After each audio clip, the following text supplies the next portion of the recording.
let's talk about paragraph and character styles. Go ahead and delete the symbol from all of your pages. Don't worry, it's still in your symbols library. And let's make sure and save our work. What we're going to do next is we're going to import that text file that you all downloaded. Once we've imported that text, we're going to take it and flow it. We're going to actually place it on the second artboard because the first artboard we're going to do something special there. We're going to place the text here and then we're going to flow it onto the other two remaining artboards. And then using styles are repeatable, just like symbols are. We're going to format this text to make it look like a gorgeous menu. Oh, I'm so excited. I know you are too. All right, so before we do that, let's talk about formatting. Illustrator gives us a blank page to start with. There are no guides, no margins. The only thing we can create is a bleed, but we're not doing a bleed on this one. So we've got to create our own margin so that our layout can at the very least have the same measure of white space all the way around it on each page. Guides have to be there to give us something to connect with. And so we need to turn our rulers on, first of all. So Command R will bring up your rulers. And we're going to drag a guide from the horizontal menu. So at the top, we're going to click on there and drag down. And it's not going to be, we're going to have this go across all pages. And we're going to go down to about 1.5 inches down. Now you might be saying to yourself, how do I do that? Drag it down and just get it as close as you can. And then in our properties panel, first of all, drag across the guide to make sure it's selected so it will change from that cyan blue to a darker blue.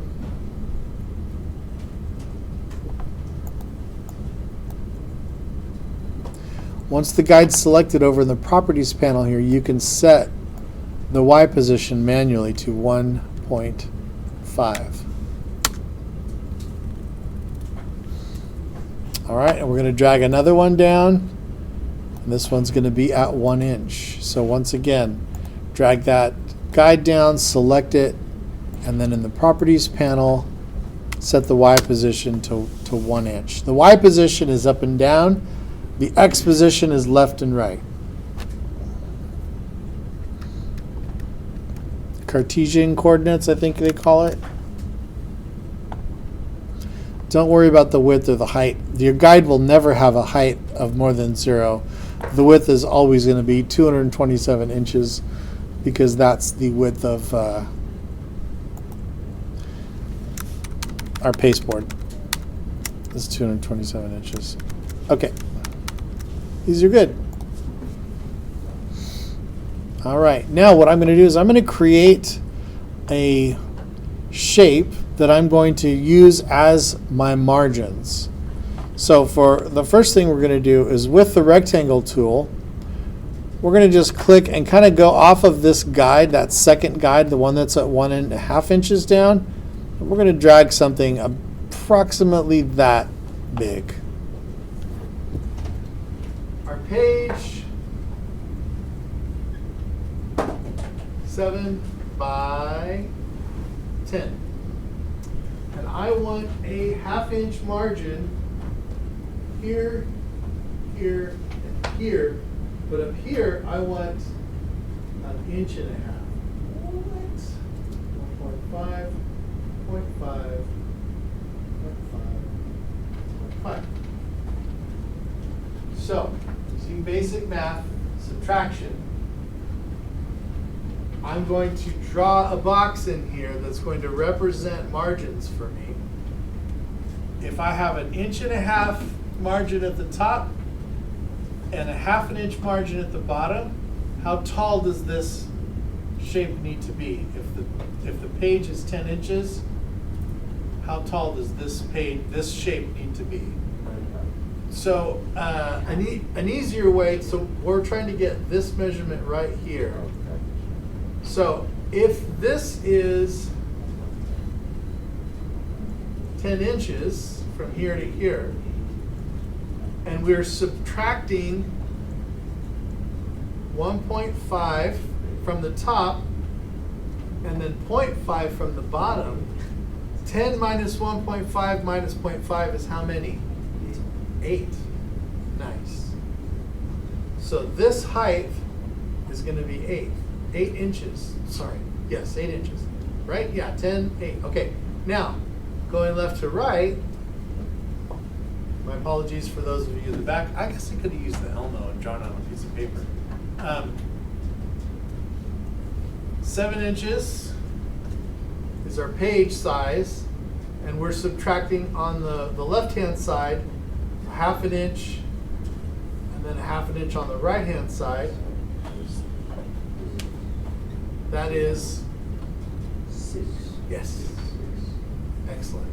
So this rectangle that we're going to create is going to be 6 by 8. So I'm going to just take my rectangle and click it right here at this guide, and I'm going to just type it in. 6 inches wide by 8 inches tall.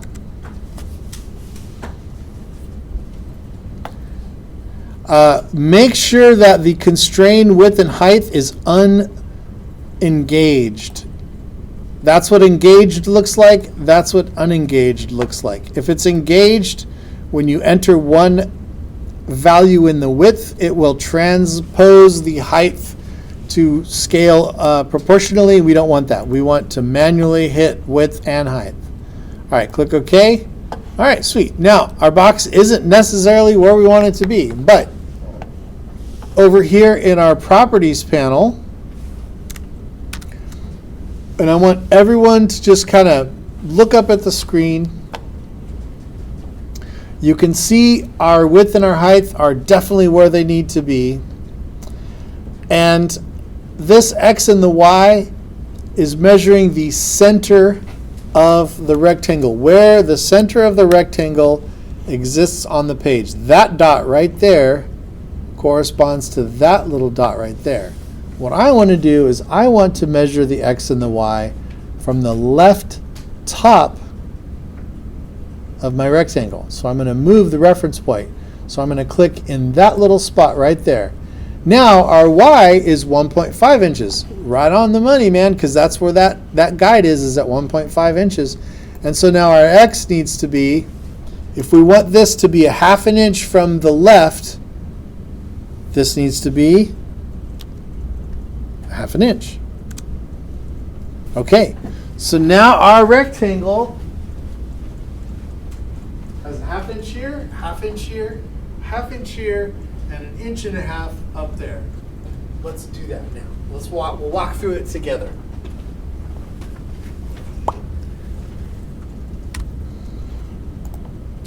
All right, back at our computers. Rectangle tool. Click on this guide. 6 by 8. Click on the OK. While this rectangle is still selected, ladies and gentlemen, over in the Properties panel, we are going to set our reference point, first of all, before changing the X and Y, to the upper left-hand corner. I don't know if we've really gotten into the reference point too much. Did we talk about that last Thursday? A little bit? Okay. So we'll set, let me zoom in on that so you can see. Upper left-hand corner. So our X now is going to be 0.5, and our Y should be 1.5.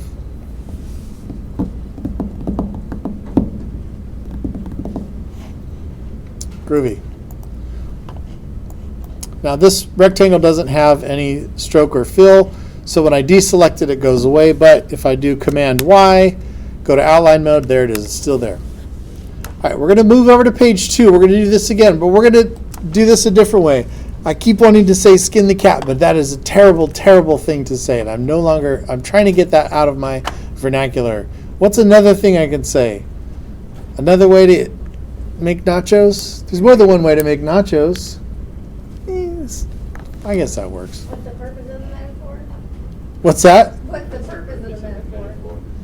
Oh, there's... Another way, like, I'm trying to figure out another thing to say instead of skin the cat. Yeah, what I'm saying is there's more than one way to move Oh, I see what you're to do saying. this rectangle. Yeah, so there's that way, but then there's a different way. Let's say we don't have a whiteboard and we don't want to draw the math out.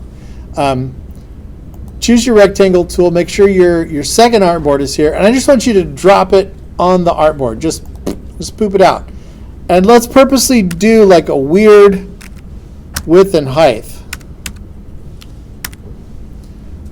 7.987 by 11.6 is what I did. Absolutely incorrect, right? All right. So first thing we'll do is we'll move this to the x position of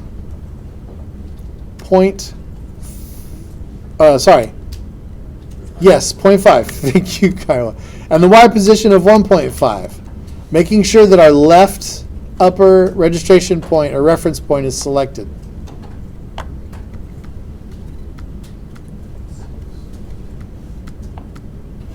You know what? Belay that. Delete that rectangle. We're going to do a rectangle from the upper left-hand corner, and it's going to just be the size of our page, 7 by 10. 8 by 10. 7 by 10? 7 by 10. There we go. Now set the x position to 0, the y position to 0. Okay, we are going to let Illustrator do the math for us. So for the width, I know that I'm going to subtract a ½ inch on both sides. So I'm going to do minus 0.5, minus 0.5 is the width on that. And that didn't work. Maybe I have to do it. Maybe I have to combine the 0.5s to 1. There we go. And then the 10 inches, 1.5 plus 0.5 is 2, so 10 minus 2. Now I can change my x position to 0.5 and my y position to 1.5. Same diff.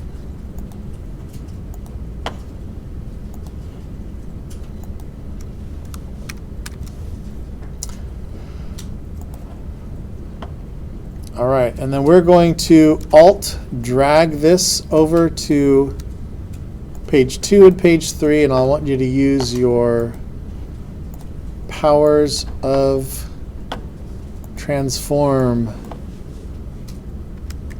to set the x and the y position. The size is already correct. We just need more of them, one on each page.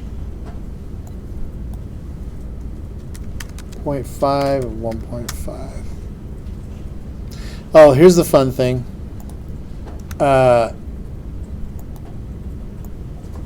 The transform is relative to the page that's selected. This is a gotcha. Because why not, right? Where is the 0 on the ruler up there? Whichever artboard selected. That's right. Thank you. Way to ruin the joke. Oh, sorry.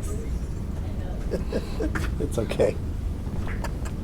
Yes, whatever artboard is selected. So we want to select that artboard after we move the shape to it, and then set our x and our y.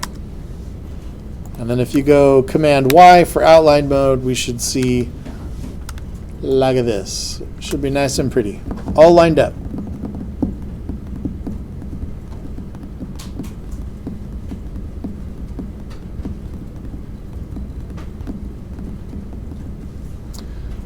All right, and then I want you to drag select across all 4 of those. Whoop. So they're all four of those rectangles are selected.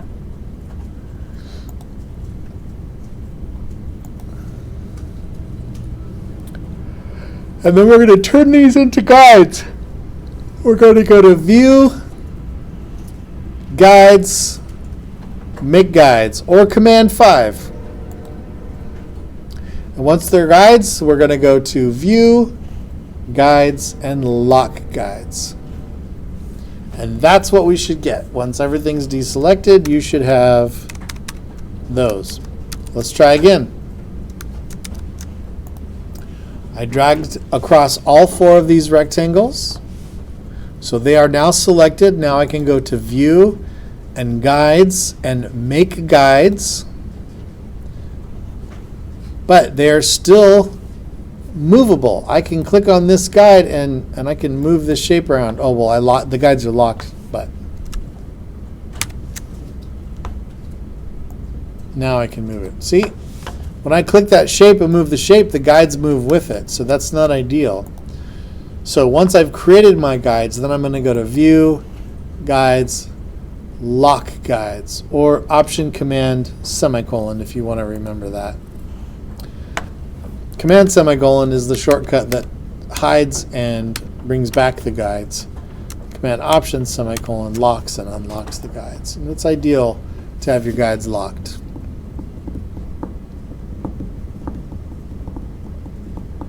Okay, let's save this. How are we doing? You guys want to stand up real quick? Check it out a little bit? No? Okay, you don't have to. So we're going to choose File, Place now, and we're going to bring in that text. So File, Place. Have I lost anyone yet? Are we still good?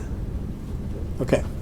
File, Place, and then find that text file. Should be in your GRC17_241029 folder, along with your AI file that you're working on right now. Once that's selected, you can click Place. It's going to ask you some questions. We want to make sure that the platform and the character set remain Mac and ANSI, because we are not importing from Greek or Turkish, so we just want to keep it as ANSI. I think ANSI stands for American National Standards Institute. Maybe. I don't know. That's just a guess. Carriage returns. We want to keep these unchecked. And then where it says extra spaces, replace 3 or more spaces with a tab, we want to uncheck that as well. So be sure you uncheck yours. And that's when you File, Place, and choose that file to import. That's when you get the text to import options. So Mac, character set is ANSI, which is funny to say out loud. Extra carriage returns, leave those unchecked, and then extra spaces, also uncheck that one. And then click OK. Now it's going to load up your cursor with this thingy here. And now everybody look up at my screen. If you click, it's going to create this big ass text box. We don't want to do that. I want to start over. I'm going to click right here where I've created my guides, and I'm going to drag this space right there. And once I do that, I can see that I have overset text. Let's go ahead and do that, just that one first. File, Place, and then drag into that margin, or that safe zone that we created.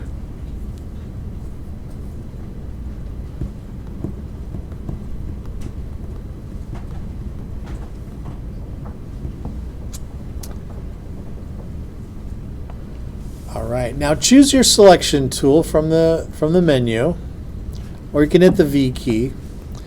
And I want to drag your attention to this red corner down here. That tells me that there's overset text. That means that the text is overflowed outside of the bounds of this text area. And so I want to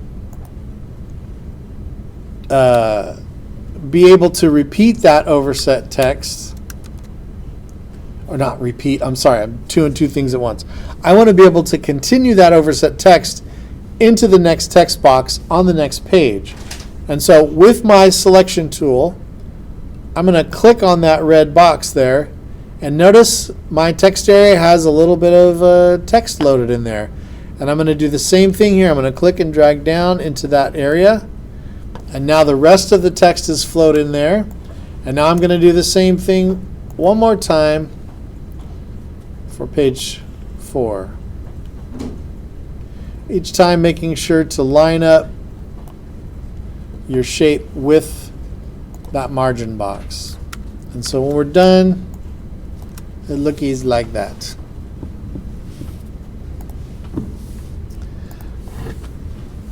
In InDesign, it's called flow. In Illustrator, it's called a thread. Yes, sir. You need a high five?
Let's do this. Let's save your work. Let's try a different computer.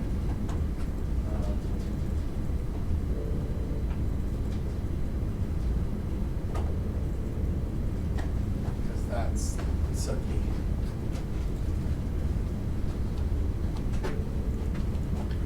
All right, does anybody need assistance threading this text across multiple artboards? That's good, that's good. That's good. Bye.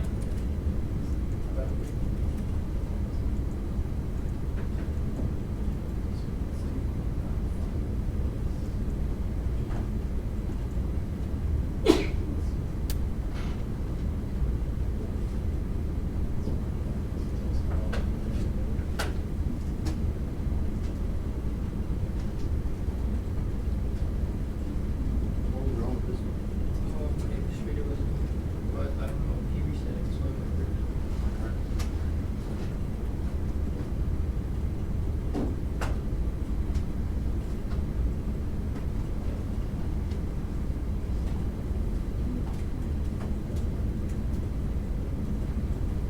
So go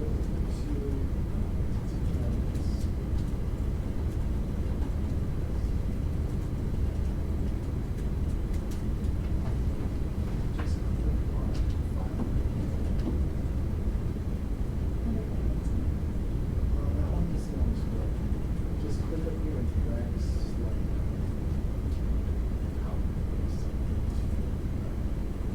Illustrator into it. Yes.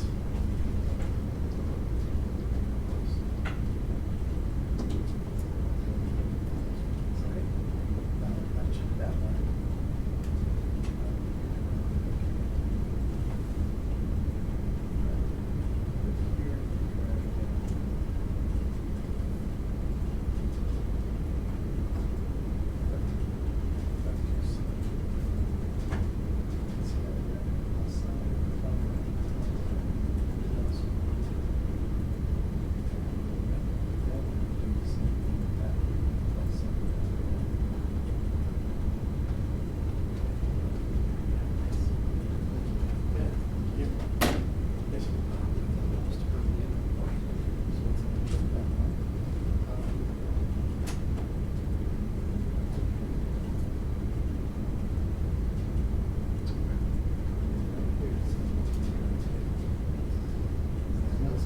Too.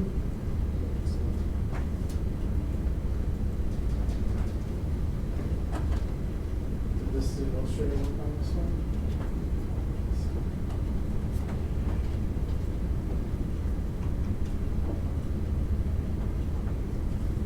Every time we come in here, we just need to restart all the computers.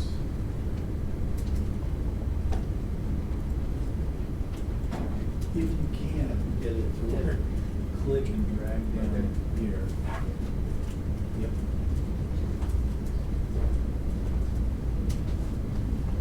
You might want to try this one too. Just in case. This mouse seems to be actually. I know Kim uses this one. Sometimes it's funky, but. And this Josue's computer also works pretty good.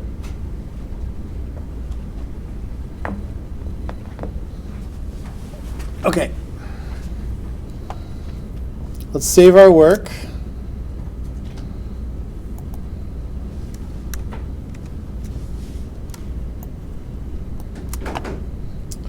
Now, a quick shortcut, especially when working with artboards, when you have the selection tool selected, if you hold down the space bar on your keyboard, do you see how my cursor changes to a hand? And if I click and drag, I can move my whole pasteboard around to help me navigate the pages a little better. But you can also do this down here. There's this artboard navigator, and that will zoom into your different artboards. And where we want to be right now is kind of halfway between artboard 1 and artboard 2. I see you. I don't know if it's saving. Let it command S. It just says it's file came out.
off the desktop and just move the file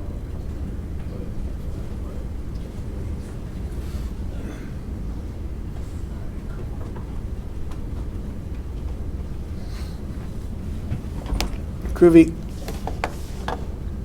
All right, we're going to edit some content here. I'm going to take this, the American Grill menu. I'm going to triple select that, which selects the whole line. And then on the keyboard, I'm going to hit Command X to delete it.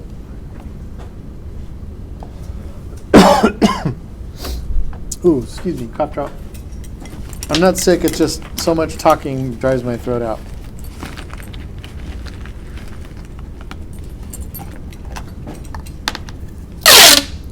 That's fun, right? Okay, and then you're going to drag a text area like that, and then Command V to paste it in.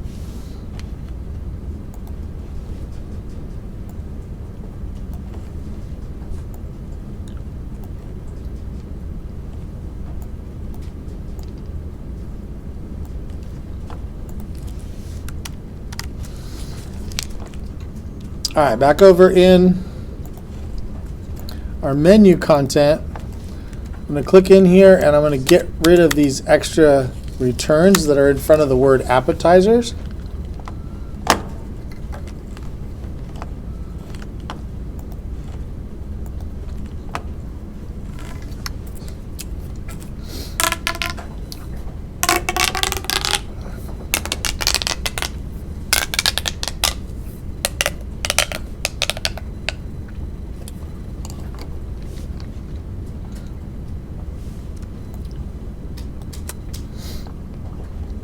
And then I'm going to choose my selection tool again and make sure everything is deselected. So I'm going to click into the dark gray area so that nothing is selected.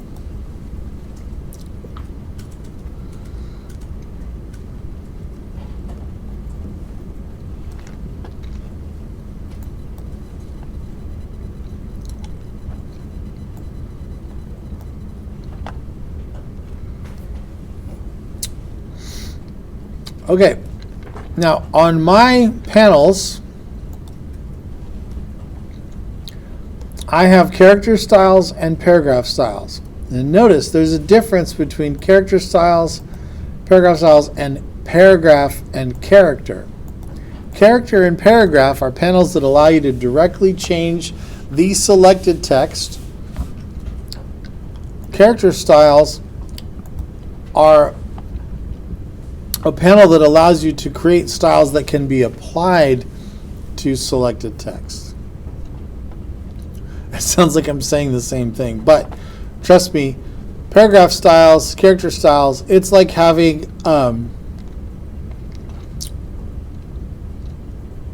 all the different ingredients that you need to make cookies in little jars or ramekins ready to cook. And the styles are, you've already mixed the ingredients together. You just need to put them onto the cookie sheet. So what we want to see is we want to see paragraph styles.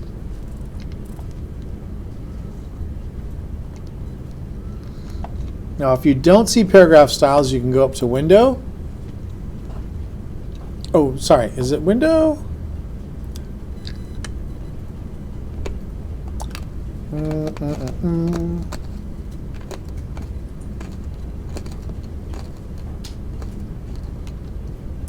Crap. I knew I should have wrote that down.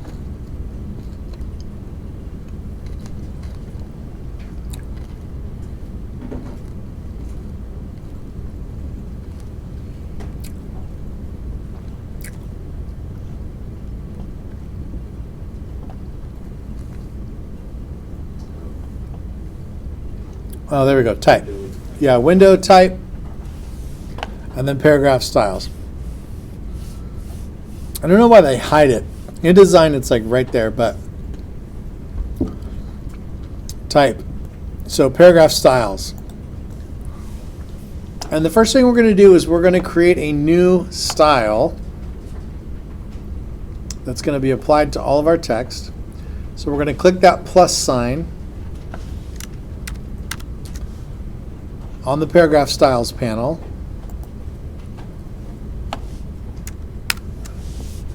And we're going to name this body copy. Now I know when we see the word copy, we think duplicate. In this instance, copy just refers to text. Headline copy, subhead copy, body copy, all means text. So we're going to change this to body copy. We're going to select on the left-hand menu here. These are all different groupings of options that we can predefine inside of this style. And we're going to choose basic character formats. And the font family is going to be Avenir. Do you have Avenir Next or just Avenir? You have Avenir Next? Okay, let's choose Avenir Next. And the font style is going to be regular. So font family is Avenir Next. Font style is regular. And the size is going to be 12.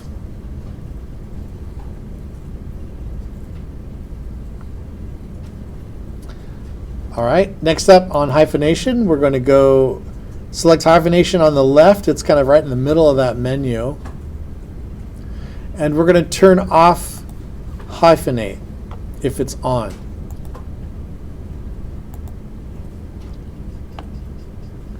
So these should be grayed out. If they're not, click the little check mark next to hyphenate so that they're grayed out. Okay, we're good. Let's go ahead and click OK. All right. Now what we're going to do is we're going to apply this paragraph style, and you'll see over here we've got normal paragraph, and then there's our body copy. We're going to apply this to all of our text that we've all three of these text boxes here. And so with the text tool, click in one of those text areas and then hit Command A to select everything.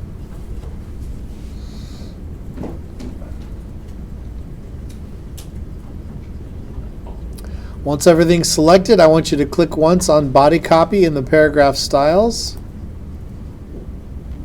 And you'll see that that has now been applied to all of our text. Okay, groovy. Choose the selection tool, deselect everything. And we're going to make another paragraph style. Hit that plus sign again. This one's going to be called sub-dash heading.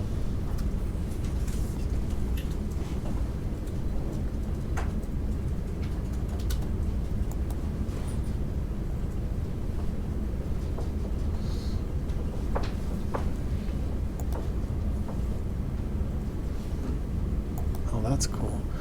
Basic character formats, font family again, Avenir. Next, Avenir Next. And the style is going to be demi-bold. Is that right? Yes, demi-bold. And the size is going to be, let's do 17 to start with.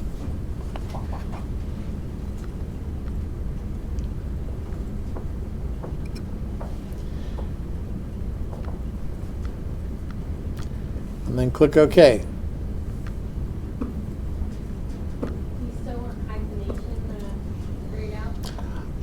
It does. Yeah, you can actually. That's a great point to bring up. Thank you. None of these will break a line, but yeah, just make sure hyphenation's grayed out. I don't like hyphenation. The only time I see hyphenation is in newspapers. Oh, when it puts a hyphenation when it's after one of Yeah. Yeah. Not a fan. All right. Next up, we're going to create another style, third one. This should be the last one. This one's going to be called heading. Basic character format, font family, Avenir Next. Font style, heavy.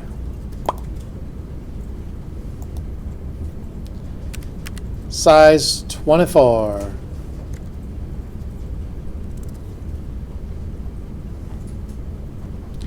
Avenir next, heavy 24. And then click Okie dokie. Now, in our paragraph styles, you can resort these or reorder them. And so I'm going to put them in size hierarchy. So I'm going to put heading, click and drag heading up, and then subheading between heading and body copy. Now, with the text tool, I want you to find the word appetizers, triple click it, and then choose heading as the paragraph style. And then do the same with mains. And then desserts and drinks. Apply heading to all of those. That's so much easier. It really is. It's a lifesaver.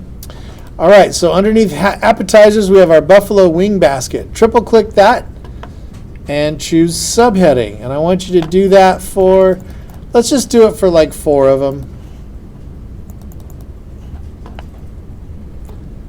Oh, what the heck, y'all. Let's do it for all of the appetizers.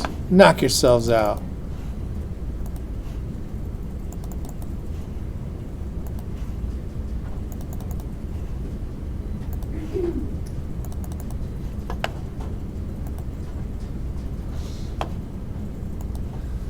So I want you to look at this page. Look at it. Look at it. Does it feel like something is grabbing your attention that shouldn't? Does this feel kind of heavy? It feels like Yeah, it is super boring right now. But it looks better than this did, right? Like, I've seen this menu before. This looks way, way more organized. However, I kind of feel like this is a little large, right? It kind of competes with appetizers, and I don't want to make appetizers any more large. So I want this to be smaller. So watch how we're going to fix that. So we're going to double click on our subheading. Make sure nothing is selected, first of all. Very important. Make sure nothing is selected. Then double click on your subheading in the paragraph styles. And under basic character formats, make sure preview is enabled. We're going to drop this down from 17 to 15. And with one action, we have applied all of that to these items. I know, freaking cool. Okay, next up, the prices. I want the prices to be over here. Also, this is a long ass bit of text I gotta keep my eyeballs stuck to just to get to the whole description. So, under body copy, double click on body copy, make sure nothing's selected. We're gonna do kind of a cool thing here. Under indents and spacing, for right indent, I want you to type in 2 there and then hit the tab key. Oh, you have to do 2 inches. Sorry. 2 points is nada. 2IN. And then click OK. All right, we're getting closer.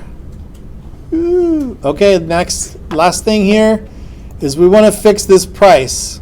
I want the price to be over in the right-hand side. Can we do that? Oh my God, yes we can. So, eyeballs on the screen real quick. Watch what I'm going to do here with my text tool. I'm just going to do this for the first 3. I'm going to get rid of that space dash space and replace it with 1 tab. Just 1. Now notice, that is a tiny little jump there, right? Let's go to this one. Remove the space dash space, hit the tab key. Tiny little bit. Over here, space dash space, remove, and hit the tab key. This one's a little bigger. Now, by default, there are tab stops at every ½ inch, and it jumps to the nearest one. So, because this one, we hit the tab key past where this ½ inch one is, So it bumped it over to the next half-inch spot. So from here to here, that space is about a half-inch. Now in the paragraph style, I can set where that tab lands, just that one tab, and they will all line up. So again, watch me do this real quick. Watch me do this. So I'm going to double click on my subheading, and under tabs, I'm going to grab this right justify one. So there's a left justified tab, a center justified tab, right justified tab, and one that does to the decimal. And I'm going to take this one and I'm going to click it onto this bar. And then I need to kind of scroll over a little bit. And this one's where it gets kind of tricky. And I'm going to need to put this. And for whatever reason on my computer, it didn't allow me to, oh yeah, yeah, see it's not, if I'm putting a number in, it's not working. So you have to manually move this over and kind of eyeball it. And it should be just shy of 6 inches. Because if it's on 6 inches, it will wrap. That's just how it works. There's a little extra character in there. All right. Now, watch this. This is where this really becomes a menu. So in the field where it says leader, I'm going to hit a dot. And I don't like the fact that the dot is so close to the T right here. That's okay. That's okay. So in front of the dot, I'm going to put a space.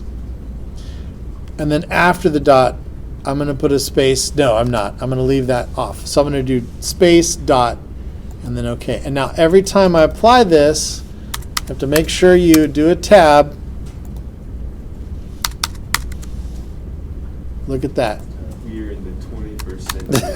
Oh my gosh. Where's your spaceship? Come on, man.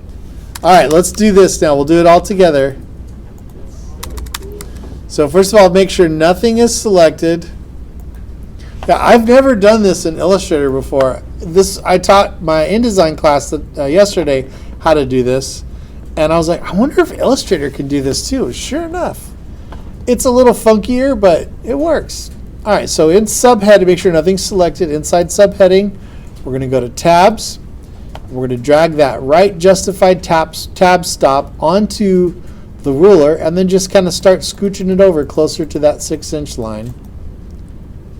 And then we're going to set the leader to be period, space, period. Make sure you use that right justify. Otherwise, it'll left justify, which is okay. But because of the variations in the length of the price, they'll all line up to the dollar sign. But it's going to be less cool. You know, because everyone wants their design to be cool, right?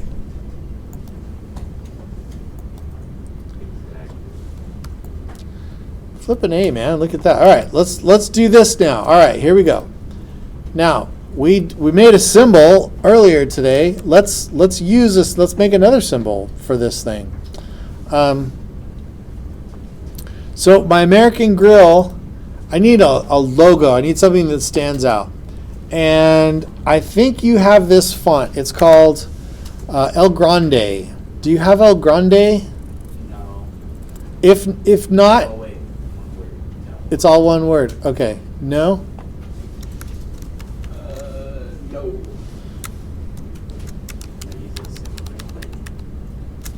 Yeah, if you want to use a similar one, or you can install it from Adobe. So just click on Find More.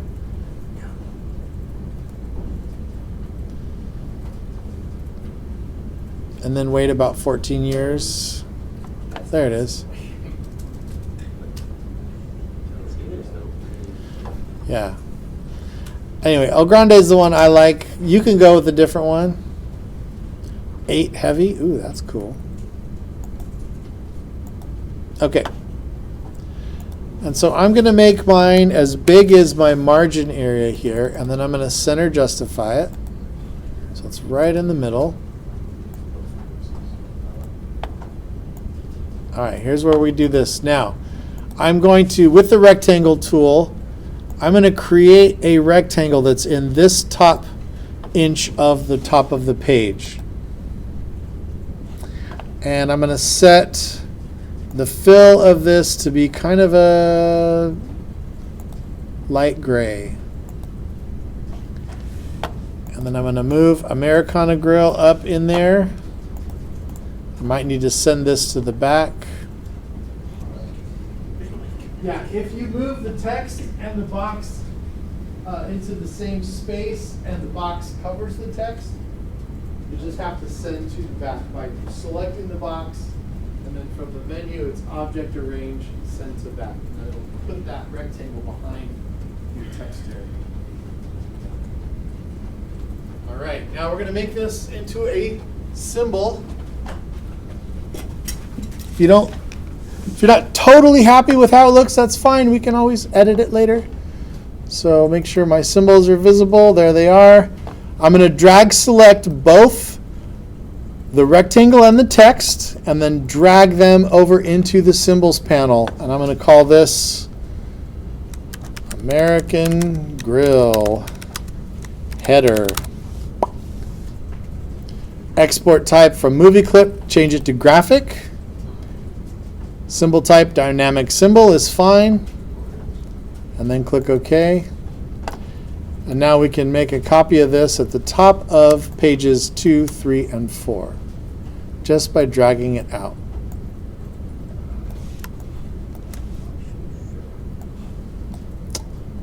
Oh, we fancy now. I'm so excited. I'm so excited to show you the next part. Oh my gosh. Okay. So I'm going to edit my symbol. So I'm going to double click on my header symbol. I'm going to select the rectangle, and I'm going to go to my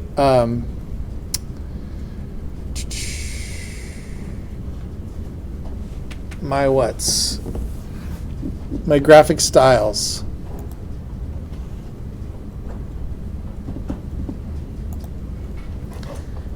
And I'm going to select this like tropical one here. And then I'm going to set the opacity to like 20%. And now look at that. Boom. That's just me. You don't have to do that though. You can keep yours a color, or you can do a gradient if you want. You also don't have to do a rectangle. If you decide you want something different, you can draw a little cheeseburger up there if you want. Cheeseburger.